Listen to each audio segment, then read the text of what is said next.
In this video, I'm going to be going over keyword research, just giving an bird's eye view on what it is and how it should be done, mostly from a tactical and a strategic point of view. Keyword research is very important because it basically lays the foundation of your SEO. And if you get this wrong, you're going to be probably wasting a lot of time in building links. So it's highly important that you do proper keyword research to understand what your market is and to go after the right keywords based on your time and budget. Okay, so we're going to be covering a few things in this video. Firstly, we'll talk about why keyword research is important. Then we'll talk about identifying related niches in your market, things like crossover niches, which I'll talk about. And then we'll come to the right way to brainstorm and find a vast number of keywords and then pick the right ones from them. And then we'll talk about creating your customer avatar, basically, which is trying to understand who your potential visitor to your site or who your target audience is. And lastly, we'll cover some tools to help you in your keyword research. Okay, so why is keyword research so important? Like I said before, it's the foundation of all good SEO, and it can make or break your SEO efforts. If you go after the wrong keywords and you don't have the right budget for them or the time, then you're going to be wasting a lot of your resources. Keyword research defines your strategy. Keywords will help you define your tactical maps for you to execute a solid strategy. It gets you easy wins. Keywords will help you identify the easy wins, the low-hanging fruits versus the tough ones, which are if you have while doing keyword research, if you find certain metrics like high volume keywords with low competition, then you know those are easy wins and you want to go after those initially instead of wasting your time initially with the tougher keywords, which can cause a lot of frustration. Keywords will help you monitor and measure your results, and really without a good feedback mechanism, you're basically going to be shooting in the dark. So you need to absolutely understand what keywords you're targeting at what phase in your SEO campaigns. Thoughts, fears, and desires. Keywords can help you understand how your market thinks and how your customer avatar thinks. You can, you need to understand what their fears are and what their desires are, so you can accordingly make your landing pages and understand and unravel a little bit more about your market. So that's one added benefit that keyword research can get you in your conversion rate optimization of your web pages, other than just the SEO part of it. Your market mysteries. Keywords will help you unravel market mysteries in your market that will give you the competitive edge. If your competition is not looking at parallel markets or parallel sub niches which they could go after, and you do that, then you're going to be several steps ahead of the competition. Okay, what exactly is a niche market? We can think of a niche market as being a sub-segment of a larger market. Yeah. So for example, if you're selling soccer shoes, then it's a sub-niche of the soccer market. Yeah. Soccer market is a larger, broader market, and just selling soccer shoes is a sub-niche of it.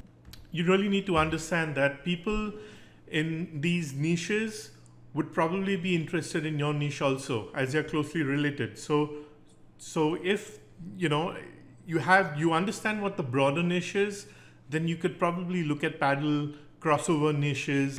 So crossover niches are basically similar niches where your audience exists. So your audience will exist in parallel niches. So they have either the same demographics or psychographics, or they have the same personalities.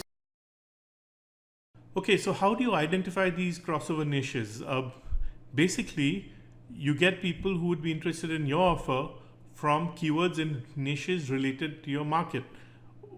As an example, if you're selling soccer shoes online, you could potentially target people who are also looking for soccer coaching in Chicago, because those people would at some point of time be interested in buying soccer shoes. So they're sort of closely related niches, and this itself is a very, very important tactic, and it can work wonders for you if you do it right. It'll help you identify new opportunities, it'll help you target new keywords, and it'll help you out with the competition. And that's going to increase your SEO multifold. Instead of focusing on just your niche, you're suddenly looking at crossover niches, more keywords, and it just makes your SEO much larger and allows you to go after long tail keywords in these crossover niches and bring in the audience into your niche.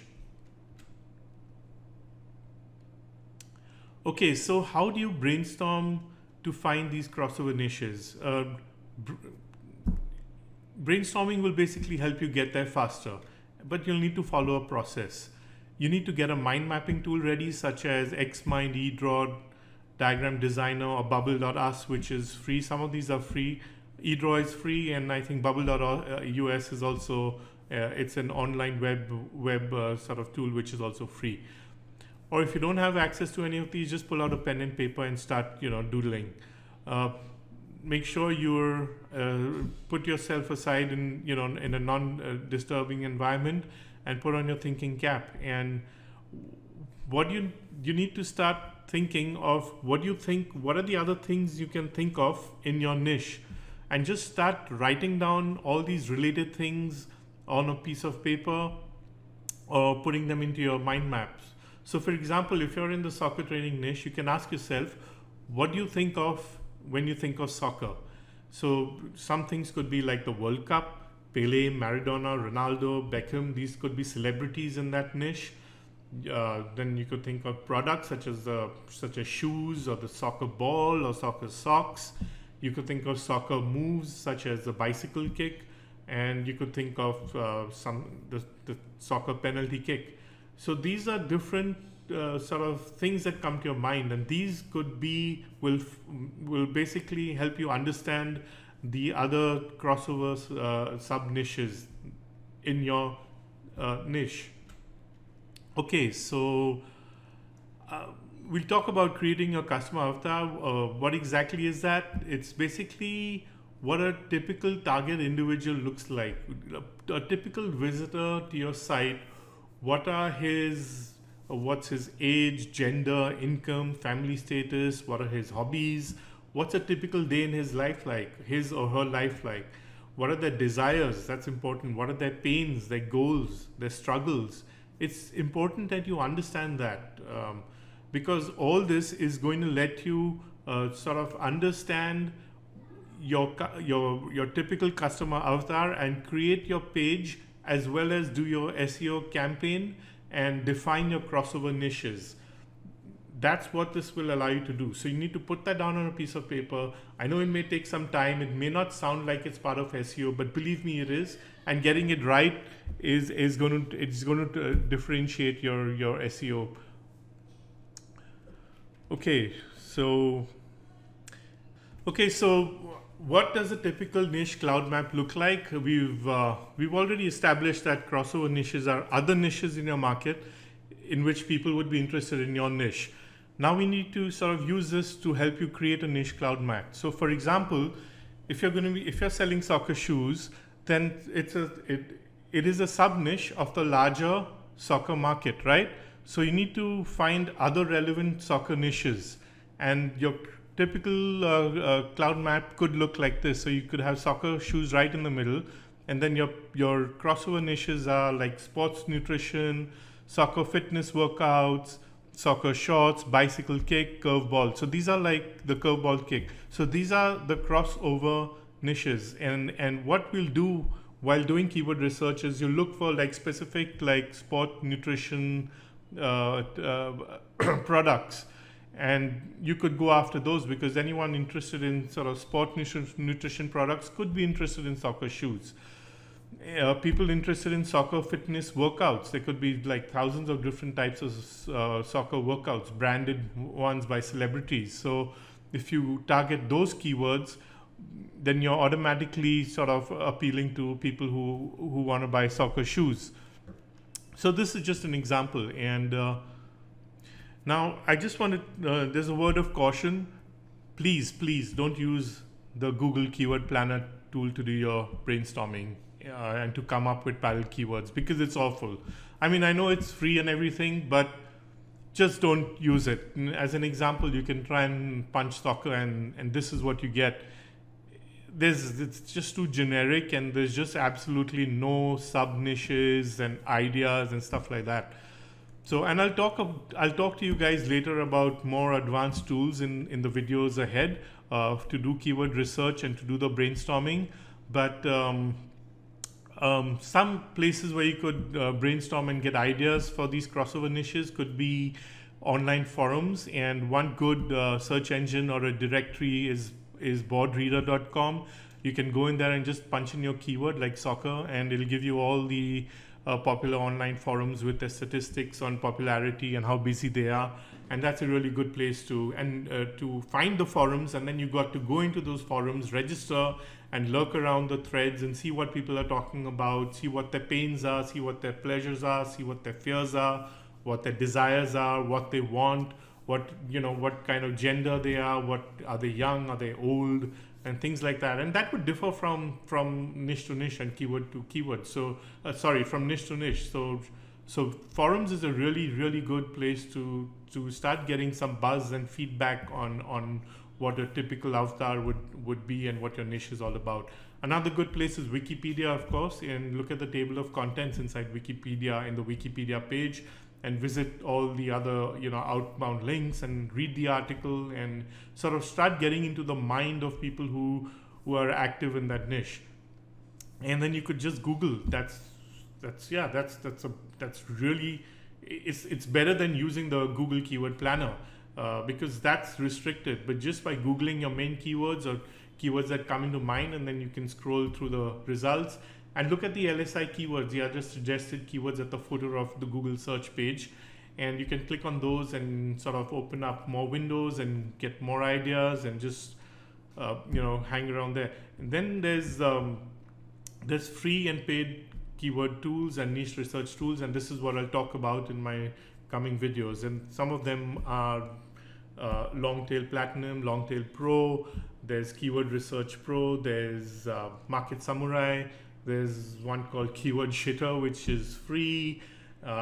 There's one called Uber Suggest, and there's a whole bunch of them. And of course, SE Cockpit, which is premium, it's paid. It's pretty expensive, but it's very good. It gives you some good data. And we'll get into, I'll talk about all these tools in my future videos. Okay, now you need to understand that there are basically three kinds of keywords. Okay, you need to understand this, and then when you start doing your keyword research, you need to put the keywords that you find based on the numerics and the analytics you get, the data you get for each of the keywords. You need to classify them into one of these three keyword groups. There are the head keywords, which are just the broad ones like soccer. Then there are the broad keywords. Some examples are like learn soccer or soccer lessons, and these are like 2 to 3 word keyword phrases that get about 2,000 searches a month, at least 2,000 searches a month. So it could be a little more than 2,000, it could be in the 5,000 range, it could be in this 10,000 range also, but these are broader keywords and they have 2 to 3 sort of words in them. And some of the examples are like learn soccer or soccer lessons, keeping the soccer example in mind. And then you have the long tail keywords, and these are the low hanging fruits. These are the ones that you can rank for easily. They may have a low search volume, but the competition will also be low, and you can really target these keywords and attack them initially. For example, buy Adidas soccer yellow shoes. This could be like one phrase, one entire phrase. It may have 15, 20, 100 searches a month, but the competition is going to be really low and probably non-existent in a lot of the cases, and you could go after these keywords. Okay, so that marks the end of this session, and there's a lot more coming up on keyword research in the following videos, and I'll see you in the next one.